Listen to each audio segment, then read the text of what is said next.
നമ്മളിപ്പോൾ ഉള്ളത് Italy Slovenia border സിറ്റിയായ ത്രിയേസ്തയിലാണ്. കഴിഞ്ഞ 2-3 വീഡിയോകളിലായി ത്രിയേസ്തയുടെ പല ഭാഗങ്ങളിലെ വീഡിയോകളാണ് നമ്മൾ കണ്ടുകൊണ്ടിരിക്കുന്നത്. ഇപ്പോൾ നമ്മൾ കാണാൻ പോകുന്ന വീഡിയോ ഗ്രാദോ എന്ന ടൗണിൽ നിന്നും ബർബാന എന്ന ദ്വീപിലേക്ക് പോകുന്ന വീഡിയോസാണ്. ആ ദ്വീപിലേക്ക് പോകുന്നതും ആ ദ്വീപിലെ കാഴ്ചകളും ആ ബോട്ട് യാത്രയും എല്ലാം ഇതിൽ ഉൾപ്പെടുത്തിയിട്ടുണ്ട്. യൂറോപ്യൻ ജേർണിൻ്റെ പുതിയൊരു വീഡിയോയിലേക്ക് എല്ലാവർക്കും സ്വാഗതം. ഇതിനു മുമ്പത്തെ വീഡിയോയിൽ നമ്മൾ കണ്ടത് സാഞ്ചുറി ഓഫ് മരിയയാണ്. ഇവിടെ നിന്ന് കഴിഞ്ഞാൽ നമുക്ക് സ്ലൊവേനിയയും ക്രൊയേഷ്യയും ഒക്കെ കാണാൻ പറ്റും. ഇതിൻ്റെയൊക്കെ മനോഹരമായ ദൃശ്യങ്ങൾ നമ്മുടെ വീഡിയോയിൽ കിടപ്പുണ്ട്. അതുകൂടാതെ ഇറ്റലിയിലെ ഏറ്റവും വലിയ വാർ മെമ്മോറിയലായ റദിപൂലിയയിലെ വാർ മെമ്മോറിയലും നമ്മൾ പ്രത്യേകം വീഡിയോ ആയിട്ട് ചെയ്തിട്ടുണ്ട്. അതും താല്പര്യമുള്ളവരൊക്കെ ഒന്ന് കയറി കാണുക, സപ്പോർട്ട് ചെയ്യുക. അപ്പോൾ നമ്മൾ മുമ്പേ പറഞ്ഞുകൊണ്ട് തന്നെ ഗ്രാദോ എന്ന ടൗണിൽ നിന്നും ബർബാന എന്ന ദ്വീപിലേക്കുള്ള ബോട്ട് യാത്രയിലാണ് നമ്മളിപ്പോൾ. ഈ ഗ്രാദോ എന്ന ടൗണിലേക്ക് എത്തിപ്പെടണമെന്നുണ്ടെങ്കിൽ നമ്മൾ ഇതിനു മുമ്പ് കണ്ട വേൾഡ് വാർ മെമ്മോറിയലിലെ റദിപൂല്യ എന്ന സ്ഥലത്ത് ഈ ഗ്രാദോ എന്ന ടൗണിലേക്ക് എത്തിപ്പെടാൻ നമ്മുടെ റദിപൂല്യയിൽ നിന്നും ഏകദേശം അരമണിക്കൂറും ത്രിയേസ്തയിൽ നിന്നും ഏകദേശം 1 മണിക്കൂറും സമയമെടുക്കും. ഗ്രാദോ എന്ന ടൗണിൽ എത്തിപ്പെട്ടു കഴിഞ്ഞാൽ പിന്നെ നമുക്ക് ബർബാനയിലേക്ക് എത്തിപ്പെടാൻ ഏകദേശം 1 മണിക്കൂർ ഇടവിട്ടുള്ള ബോട്ട് സർവീസ് നമുക്ക് ആശ്രയിക്കാൻ പറ്റും. ഗ്രാദോയിൽ നിന്നും ബർബാനയിലേക്ക് പോകുന്ന ആ ഒരു റൂട്ട് എന്ന് പറയുന്നത് ചെറിയ കരഭാഗവും വെള്ളവും ബോട്ട് പോകാൻ പറ്റുന്ന വെള്ളമുള്ള ആ ഭാഗവും എല്ലാം കൂടി അതിഗംഭീരമായിട്ടുള്ള ഒരു വിഷ്വലാണ് നമുക്ക് നൽകുന്നത്. അങ്ങനെ നമ്മൾ പയ്യെ ബർബാന എന്ന ദ്വീപിൽ എത്തിപ്പെട്ടിരിക്കുകയാണ്. ദ്വീപിൽ ഇറങ്ങിക്കഴിഞ്ഞ് കഴിഞ്ഞാൽ, അതായത് ബോട്ടിൽ വന്ന് ദ്വീപിൽ ഇറങ്ങിക്കഴിഞ്ഞ് കഴിഞ്ഞാൽ ആദ്യം കാണുന്ന ഒരു വിഷ്വലാണ് നിങ്ങളിപ്പോൾ കണ്ടുകൊണ്ടിരിക്കുന്നത്. ബർബാന എന്ന ദ്വീപ് വെറും 5 കിലോമീറ്റർ ചുറ്റളവ് മാത്രമുള്ള ഒരു കുഞ്ഞൻ ദ്വീപാണ്. ഈ ദ്വീപിൽ ഇറങ്ങിക്കഴിയുമ്പോൾ നമ്മൾ കാണുന്ന കാഴ്ച ഈ പച്ചപ്പ് നിറഞ്ഞ ഈ ഒരു കുഞ്ഞൻ ദ്വീപും അതിന് ചുറ്റുമുള്ള പച്ചയും നീലയും കലർന്ന ജലാശയവുമാണ്. ഈ ദ്വീപിൽ ഇറങ്ങിക്കഴിഞ്ഞപ്പോൾ തന്നെ എൻ്റെ മനസ്സിലുള്ള ഒരാഗ്രഹം എന്താണെന്ന് ചോദിച്ചു കഴിഞ്ഞാൽ, ഏകദേശം 5 കിലോമീറ്റർ മാത്രമേ ചുറ്റളവുള്ളൂ. എന്നാൽ ഇതിന് റൗണ്ട് ചുറ്റി, അതായത് ഇത് ചുറ്റും ഒന്ന് കറങ്ങി വരിക എന്നുള്ളതായിരുന്നു എൻ്റെ ഒരു ആഗ്രഹം. ആ ഒരാഗ്രഹം മനസ്സിൽ വെച്ച് ഞാനിങ്ങനെ മുമ്പോട്ട് പോയിക്കൊണ്ടിരുന്നു. പക്ഷേ അധികം വൈകാതെ തന്നെ മനസ്സിലാക്കി ഇതിന് റൗണ്ട് കറങ്ങി വരവ് നടപടിയില്ല. അതായത് പകുതിയോടുകൂടി ഇത് മുറിച്ച് വേലി കെട്ടി വെച്ചേക്കുക.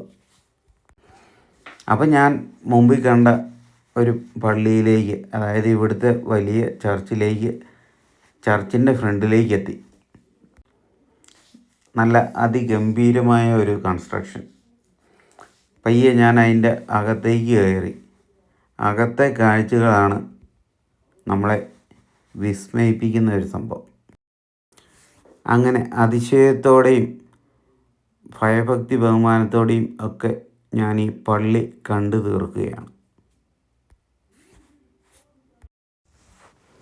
അങ്ങനെ പള്ളി കാണുന്നതിൻ്റെ ഇടയ്ക്ക് അന്തോണീസ് പുണ്യാളൻ്റെ ഒരു വലിയ സ്റ്റാച്ചു ഇവിടെ വെച്ചിട്ടുണ്ട്.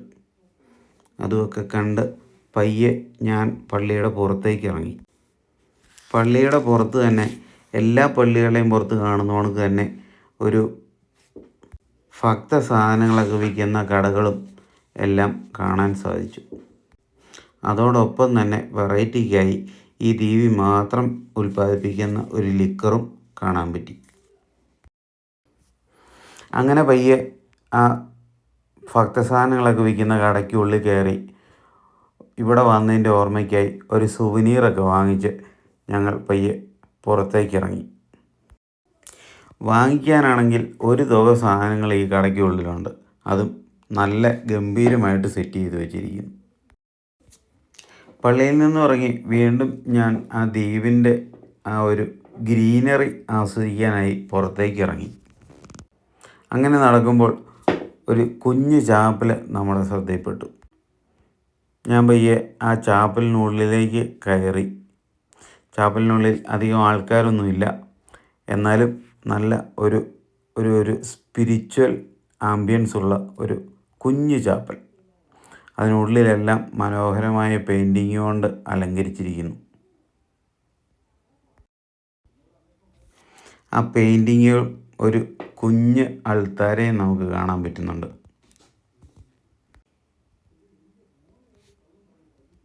ഇതാണ് ആ അൾത്താര വരുന്നത്.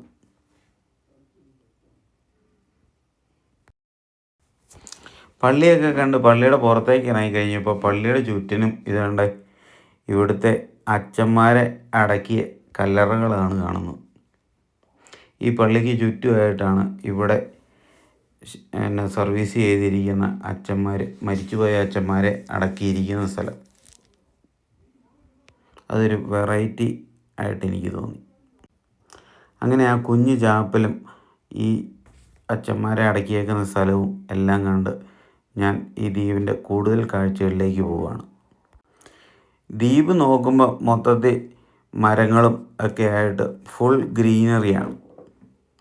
ഈ ഗ്രീനറി മുമ്പേ പറഞ്ഞ കണക്ക് തന്നെ അതിൻ്റെ പുറത്തുള്ള പച്ചയും നീലയും കളർന്ന ജലാശയം കൂടെ ആകുമ്പോഴത്തേക്കും അതൊരു വെറൈറ്റി അനുഭവം തന്നെയാണ്.